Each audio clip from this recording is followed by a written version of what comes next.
Personne ne croit en toi, à part toi. Et si tu as l'habitude de dire « personne ne croit en moi, je vais jamais y arriver », alors c'est probablement vrai. Non, personne ne croit en toi.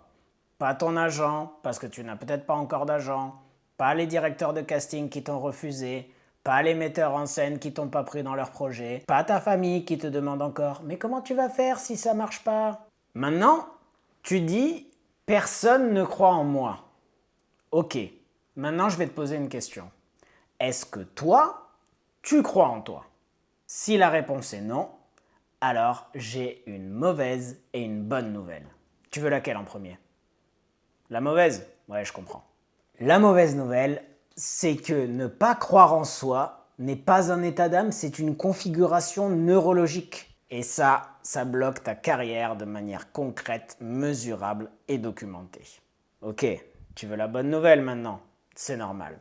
Une configuration neurologique, ça se modifie. Et aujourd'hui, je t'explique comment on va faire. Avant de commencer, bienvenue à tous, je suis Yvan Madère et vous êtes sur The Act Club Podcast.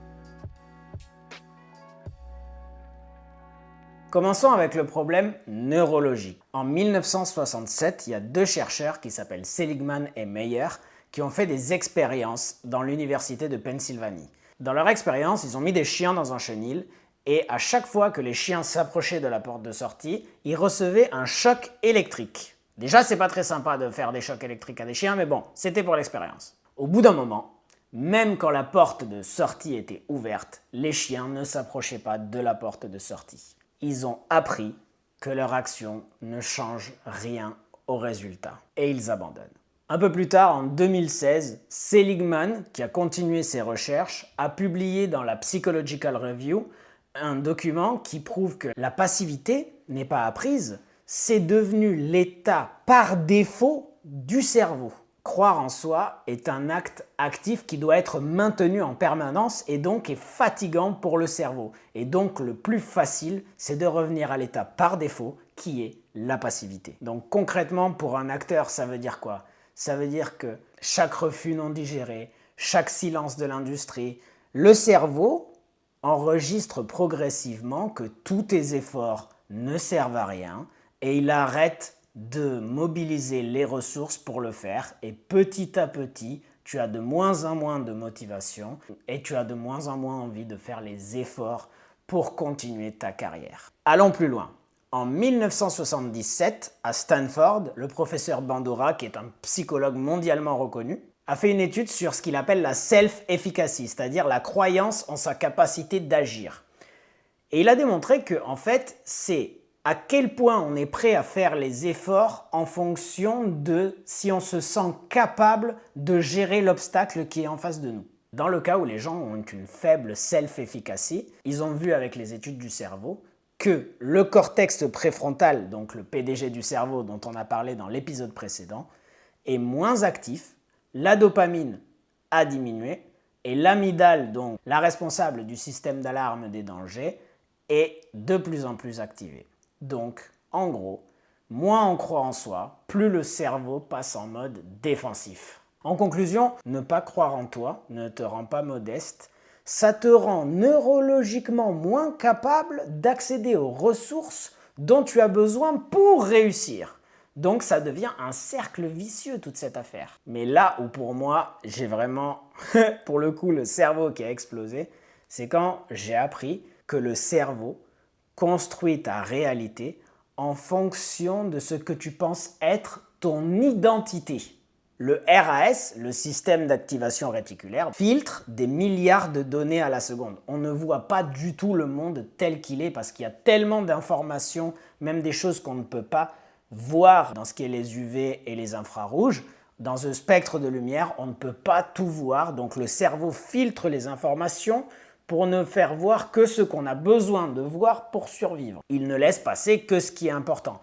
Vos yeux ne voient pas vraiment. Vos yeux transmettent l'information directement au cerveau qui construit une image. C'est pour ça que d'ailleurs, la plupart des gens ne voient pas les couleurs de la même manière et que les animaux voient certaines couleurs que nous on ne voit pas et certains spectres de lumière que nous on ne voit pas. En quelque sorte, si tu penses que tu es illégitime, ton cerveau va réduire ton champ de vision et tu auras une sorte de vision tunnel et tu vas manquer certaines opportunités parce que tu vas être tellement concentré sur ce qui ne va pas et que tu ne vas pas t'apercevoir des choses qui vont bien. En revanche, si tu te crois légitime, ta vision s'élargit et tu vas peut-être remarquer certaines opportunités que tu n'aurais pas eues auparavant. Donc, croire en soi augmente tes chances de réussir. C'est pourtant la même industrie, mais deux réalités différentes qui sont perçues par le cerveau.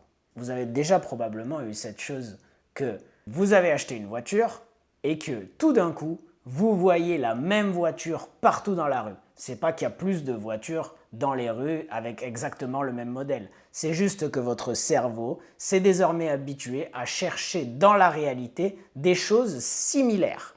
Donc moi, par exemple, mon meilleur ami a une chaîne Team Chocolatine sur les BMW. Maintenant, je vois des BMW partout. Le deuxième mécanisme de notre cerveau qui fait qu'on construit notre réalité, c'est ce qu'on appelle le biais de confirmation. Une étude internationale a publié dans Nature Neurosciences 2019 « Les croyances existantes altèrent la représentation neurale de l'information entrante ». Une étude éphémérale de l'USC.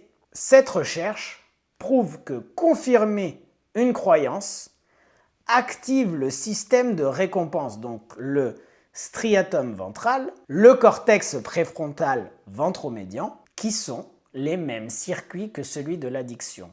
Et je sais que vous savez de quoi je parle, c'est exactement le genre de moment quand vous ratez un casting, que vous recevez la réponse négative et que vous dites « Ah, je le savais, de toute façon, je le savais que j'allais pas l'avoir ». Votre cerveau, même si c'est une mauvaise nouvelle, vous récompense d'avoir confirmé votre croyance que ça n'allait pas marcher de toute façon. À l'inverse, contredire une croyance active l'amygdale. Et donc, plus vous ne croyez pas en vous, plus votre cerveau va chercher à garder la cohérence dans votre cerveau pour dire « on reste comme on est ». Et un autre mécanisme encore plus ouf, c'est ce qu'on appelle la mémoire sélective. L'hippocampe, donc le responsable de la mémoire, va encoder dans la mémoire les informations qui correspondent à notre sens de l'identité. Donc, une mauvaise nouvelle, si on est habitué à recevoir des mauvaises nouvelles, on va enregistrer d'autres mauvaises nouvelles bien plus facilement et on va diminuer les bonnes nouvelles parce que ça ne correspond pas à notre sens d'identité. Pour résumer, l'identité filtre la réalité confirme l'identité, la mémoire archive les preuves et le cerveau te récompense pour maintenir le tout dans sa petite boîte. C'est pas du pessimisme, c'est de la mécanique. Mais la bonne nouvelle, c'est que la mécanique, ça se modifie et on va voir comment on va pouvoir changer son identité. Alors, ça paraît un peu bizarre de dire on va changer son identité, qu'est-ce que ça veut dire, on va changer qui on est? Non, en fait, il faut savoir que dans le cerveau, le concept de soi existe physiquement dans le cerveau, dans le cortex préfrontal médian. Donc, c'est un truc physique. Si c'est un truc physique, ça peut être modifié. Et qui est la personne qu'on entend le plus dans notre vie? Eh bien, c'est nous-mêmes. Donc, plus vous allez répéter « je ne suis pas légitime »,« je n'y arriverai jamais »,« personne ne croit en moi »,« de toute façon, c'est trop dur » et « les autres ont plus de chance que moi »,« moi, j'ai pas de chance ». À chaque fois que vous dites ça, vous confirmez votre identité et vous confirmez donc votre réalité. Vous envoyez des instructions à votre cerveau. Vous consolidez la structure. Et ton cerveau va travailler pour que cette information reste vraie. Donc maintenant, comment on peut modifier ce narratif-là? C'est là où on va devoir commencer à changer les choix que l'on fait tout au long de la journée. Vous faites des choix différents, ça va changer vos habitudes. Vous changez vos habitudes, ça va faire part de votre quotidien. Faire part de votre quotidien, ça va devenir part de votre identité. Donc, changez vos choix, vous changerez d'identité. Faites un choix différent et vous changerez d'identité. Ça veut dire quoi? Imaginez quelle est la version de vous-même que vous auriez envie d'être? Quelle serait la meilleure version de vous-même? Celle qui croit en elle, celle qui a confiance, celle qui est charismatique, celle qui réussit tout ce qu'elle entreprend. Comment elle se comporterait dans la vie de tous les jours, cette personne-là? Quel choix elle ferait en fonction d'une difficulté? Quel choix elle ferait en fonction d'une facilité? Cette personne-là, cette personne idéale, comment elle se comporterait? Et là, on va commencer à changer les choix en fonction de ce qu'on pense être cette personne. Grâce à la neuroplasticité, on va modifier les patterns pour que ça devienne quelque chose d'ancré dans le cerveau. Et donc, grâce à la répétition de ces changements de choix, de réagir différemment, peut-être de réagir un petit peu moins longtemps quand on reçoit une réponse négative, de dire « Ok, ça m'a saoulé, j'ai pas été pris. Combien de temps vous allez rester dans cet état-là » Et tu te dis « Est-ce que la personne que je rêve d'être, elle resterait une semaine en train de pleurnicher sur son sort parce qu'elle n'a pas eu le casting ?» Non, la personne que je rêve d'être, elle a envie de recommencer et d'aller chercher quelqu'un d'autre et d'aller contacter des directeurs de casting tout de suite, sans perdre de temps. Visualisez la vie que vous aurez envie de vivre. Et l'anticipation va donner de la dopamine en avance pour récompenser cette vision-là. En revanche, le doute détruit la dopamine. Plus vous allez douter, plus la dopamine va baisser. Plus la dopamine va baisser, moins vous serez motivé. Moins vous serez motivé, moins vous prendrez les actions pour changer. Moins vous prendrez les actions pour changer, plus votre vie va rester comme elle est. C'est aussi simple que ça, c'est de la mécanique. Par exemple, il y a une étude qui a été faite par Richardson en 1967 qui prouve avec 2 groupes de joueurs de basket, un qui s'entraînait réellement et l'autre qui imaginait s'entraîner, les résultats ont été pareils entre ceux qui s'entraînaient et ceux qui s'imaginaient s'entraîner. Ce qui prouve que le cerveau ne fait pas la différence entre quelque chose d'imaginé et une réalité. Une autre chose qui va pouvoir permettre de changer son identité, ce sont les affirmations. Les affirmations, c'est se parler à soi-même en se tutoyant. C'est se parler à soi-même à la deuxième personne et les résultats ont été prouvés. Le meilleur exemple auquel je pense, c'est Cristiano Ronaldo. À chaque fois qu'il doit tirer un coup franc ou un penalty, on voit sur les caméras qu'il est en train de se parler à lui-même. Tu es le meilleur. Tu sais que tu es le meilleur et tu vas marquer. Ça va être un but. Et il marque. Dans une autre situation, il fait exactement la même chose. Tu vas marquer, il tire et il rate. Ça ne veut pas dire que les affirmations changent le résultat, mais ils préparent le cerveau pour l'exécution optimale.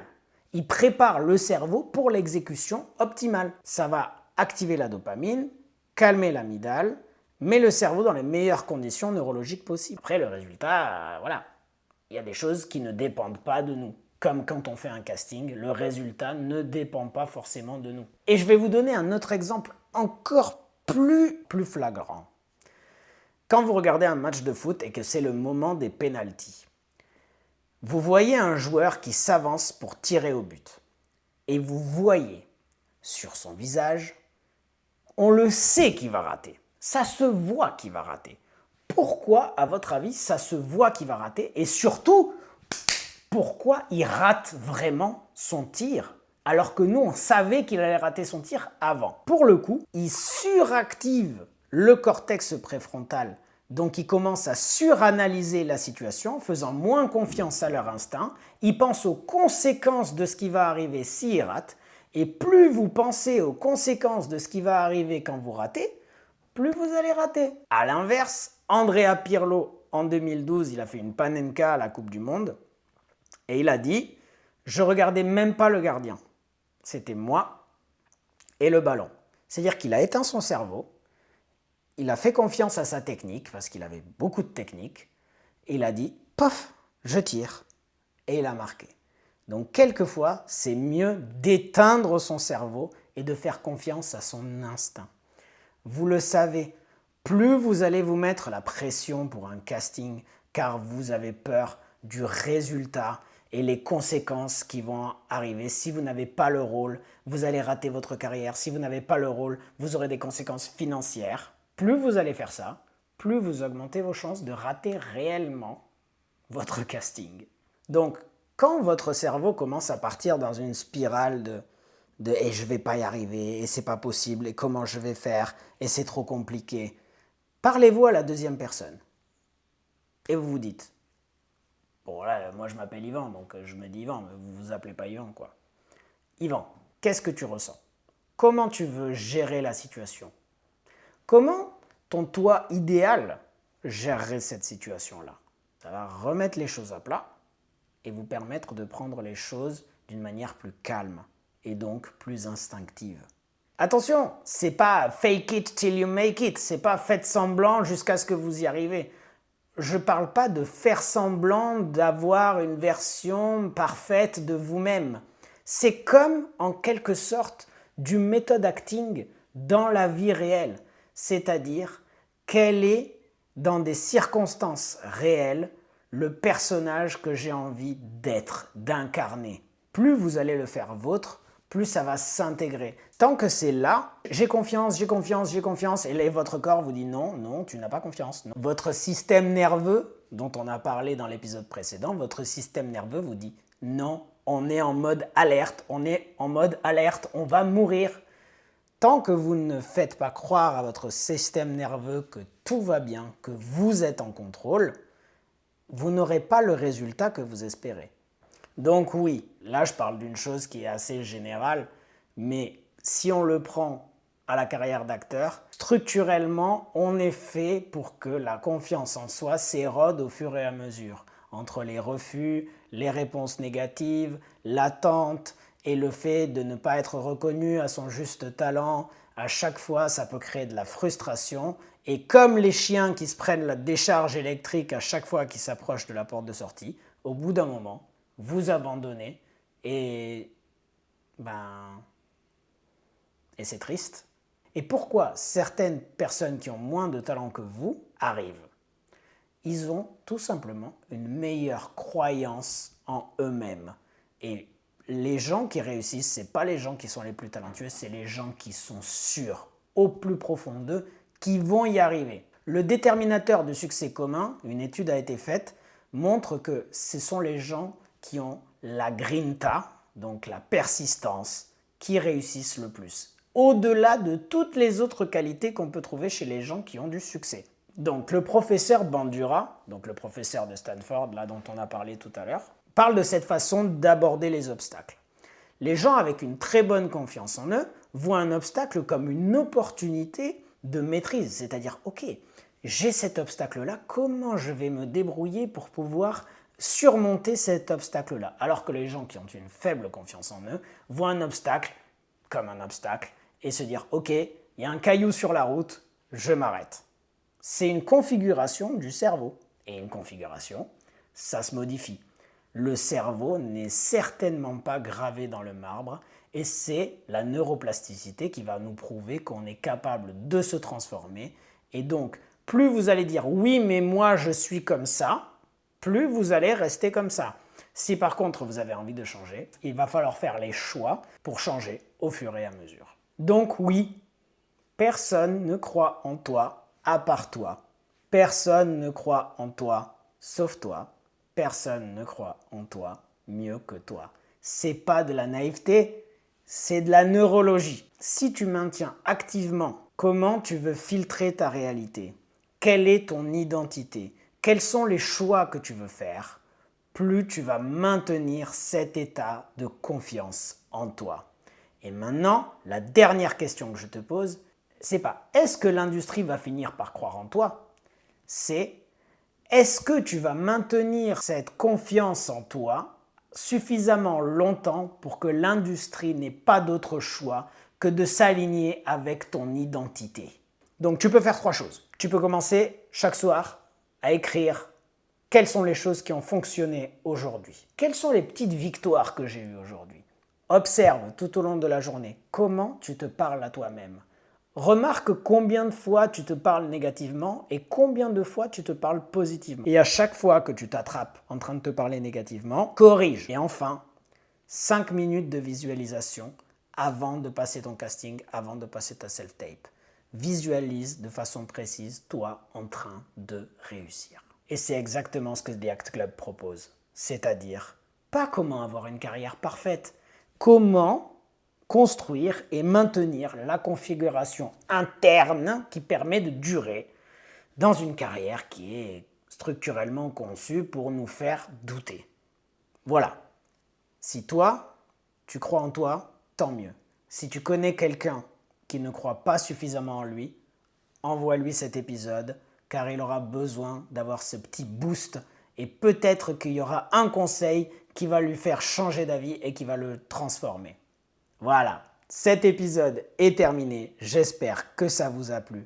Croyez en vous. Si vous ne croyez pas en vous, moi, je crois en vous. Je sais que vous pouvez y arriver, donc rejoignez tous le club parce qu'on a tous le droit au bonheur.